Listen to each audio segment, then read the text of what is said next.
Karena yang ini Pak, saya mau tanya. Tadi kan ada silaturahim itu mengatur sahabatan. Kalau kita berkunjung ke kerabat kita dikatakan sebagai silaturahim. Nah, kalau kita berkunjung ke sahabat-sahabat biasa, ada yang menyatakan bahwa itu silaturahmi, benar nggak kan? Enggak, tetap. Rahim, rahmi itu kan penyebutan saja. Jadi sama saja. Ya. Butuh dalil untuk menyimpulkan seperti itu. Karena yang dikatakan oleh Nabi ya sekedar ziarah. Mari kita ziarah. Ziarah itu kan berkunjung. Ziarah itu bisa kepada orang yang sudah mati, bisa kepada orang yang masih hidup. Hanya di kita ziarah itu khusus untuk orang yang sudah mati. Padahal dalam bahasa Arab, bahasa syar'i yang dipakai oleh Rasul dan para sahabat, zara yazuru, ziaratan, mengunjungi. Mengunjungi siapapun, baik yang masih hidup atau yang sudah mati. Ya. Maka sering disebut ya sekedar ziarah saja. Mari kita berziarah, kita kunjungi si fulan.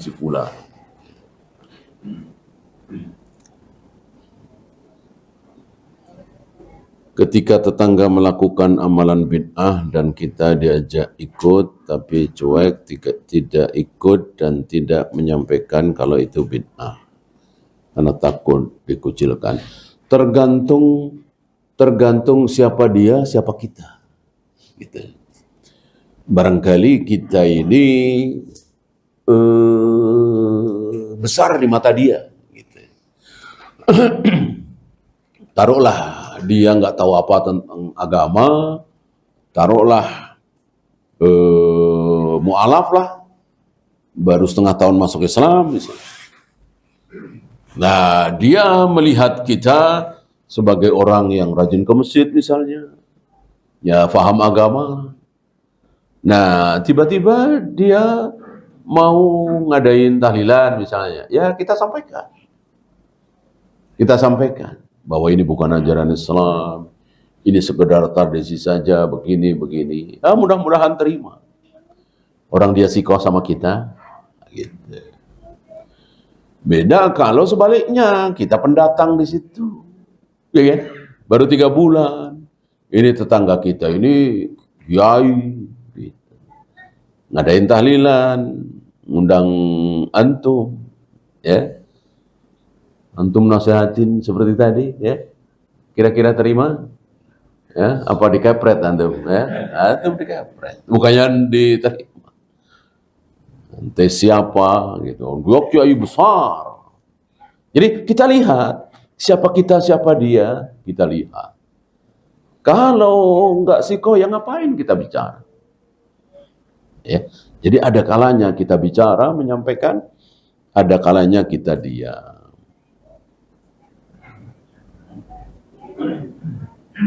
Saat safar ke pantai, sampai di pantai langsung masuk ke air seluruh tubuh dengan niat mandi junub dan wudu, terus sholat dalam keadaan pakaian basah. Apakah sah? Sah. Kan nggak ada syarat bahwa ketika sholat itu harus kering pakaiannya, kan nggak ada syarat. Harus mandi air yang tidak asin, kan nggak ada syarat seperti itu. Berarti sah. Ya hanya perlu diperhatikan kita sholat di mana, gitu. Di masjid berjamaah dengan yang lain, basah kuyup, ya tentu kasihan kiri kanannya, ya kan. Nah, perhatikan seperti itu.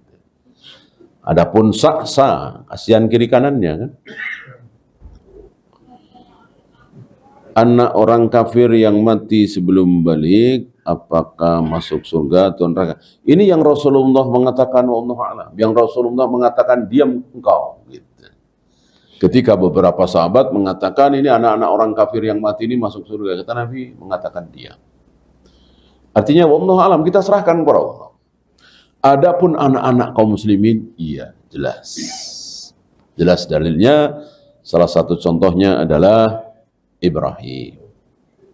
putra Nabi yang baru beberapa bulan meninggal. Apakah boleh saudara kandung laki dan perempuan tinggal satu kamar padahal sudah balik? Jangan ya. Jangan ya, kecuali darurat. Kalau memang ada, tidak boleh. Ya kan? Kita disuruh oleh Nabi untuk memisahkan tempat tidur. Bahkan antara laki dengan laki-laki tidak boleh satu tempat tidur, apalagi dengan perempuan. Ya. Ketika sudah balik. Ya. Hari ini kan sudah balik tapi masih anak-anak. Ya kan? Kita melihat anak kita kelas 6, kelas 5, perempuan. Ya di mata kita anak-anak. Tapi kan sudah balik.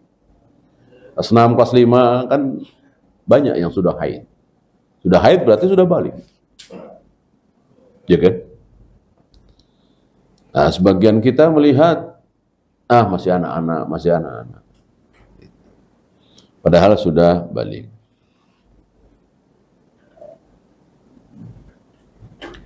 Bagaimana hukum membaca bismillah saat mau berwudu?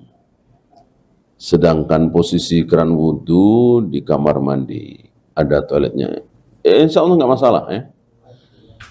Yang masalah adalah sedang buang air. Baca bismillah ini jelas-jelas tidak boleh. Adapun untuk tempat tidak masalah. Ya, di situ bersih ya.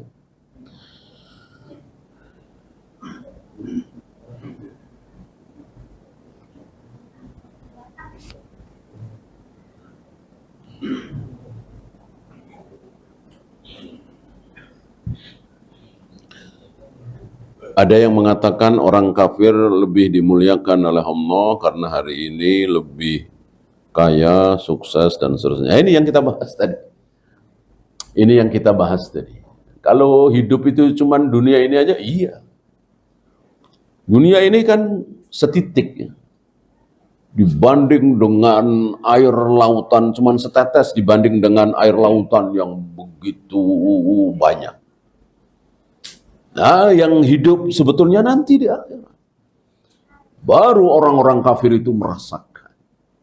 Tadi ya, setetes air saja tidak diberi. Sementara kaum muslimin berlimpah ruah. Makanan, minuman, buah-buahan, bidadari, dan seterusnya. Kita bersabar, kita sedang diuji, kita sedang di penjara. Bagaimana dengan nama Allah Ar-Rahman? Apakah boleh disematkan nama tersebut pada nama seseorang tanpa huruf alif lam di depannya? Karena ada kekhususan tadi ya, jangan. Beda dengan rahim. Gitu. Oleh karena itu di sepanjang sejarah kan nama seperti Hakim, Rawahu Hakim, ya. Al-Imam Hakim, ya, boleh, bukan Al-Hakim, gitu. Atau Rahim tadi, tapi untuk Rahman jangan, ya. Jadi jangan dipakai ini. Bagaimana hukum hadrah? Sepertinya sama saja dengan alat musik kan. Alat yang dengan alat itu mengeluarkan musik. Ya, apa bedanya? Mau ditepuk, mau dipetik, mau ditiup, ya. Yang jelas mengeluarkan musik. Ya, boleh juga nanti di hari raya, ya. Atau dalam pernikahan.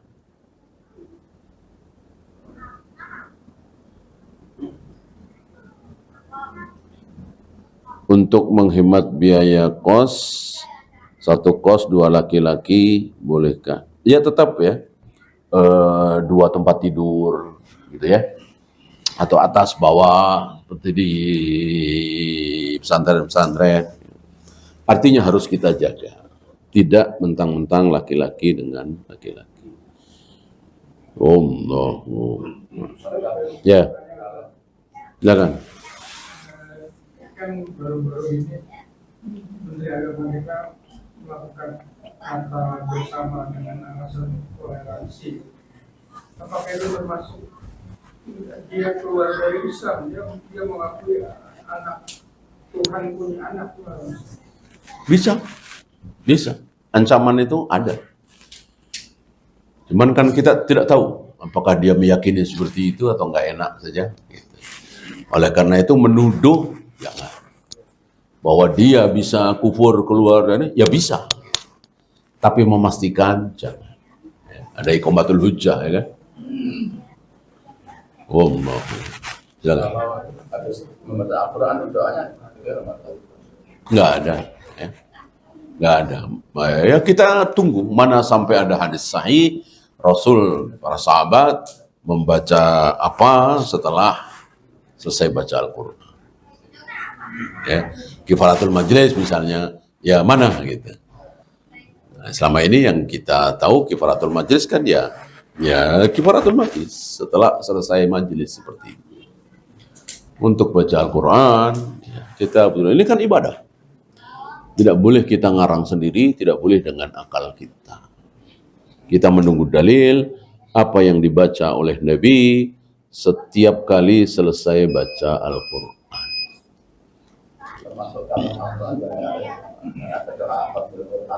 Iya, butuh dalil mana gitu. Karena di kitab-kitab ini yang membawakan itu semuanya tidak menyertakan dalil. Kalau mereka tahu insya Allah riwayat siapa, apa Bukhari, apa Muslim, apa Abu Dawud, kita tidak dapati sampai hari ini. Wallahu. Ya. Masalah apa namanya itu sampai pas di Quran sudah ditentukan waktu apa ditentukan sholat waktunya dari sholat. Lalu disebutkan pula bahwa diperlihatkan Nabi itu sebagian dari kebesaran Allah untuk melihat apa Jibril dalam keadaan sebenarnya. Sedangkan di hadis ada ditetapkan apa namanya itu perintah sholat itu gimana ya? Pertanyaannya? Sebenarnya perintah itu turun di Al-Quran atau ada di hadis. Kemudian di hadis tidak disebutkan melihat apa? Tidak melihat di Quran disebutkan melihat besaran Allah, keberadian Allah sama Jibril. Jadi di hadis tidak ada tawar menawar, di hadis malah ada tawar menawar. Itu bagaimana? Ya justru itu, dua-duanya kita gabungkan. Dengan kita gabungkan, akhirnya seperti yang diajarkan oleh para imam, ya. Bertemu dengan Nabi Isa, bertemu dengan Nabi Yahya, bertemu dengan Nabi Ibrahim, dan seterusnya. Menaiki sesuatu, Jibril mengetuk pintu langit, dibukakan, dan seterusnya. Sampai menerima perintah sholat 5 waktu. Bukan perintah sholat ya, perintah sholat 5 waktu. Artinya, sebelum Isra Mi'raj masih di Mekah, sudah ada sholat belum? Sudah. Berapa?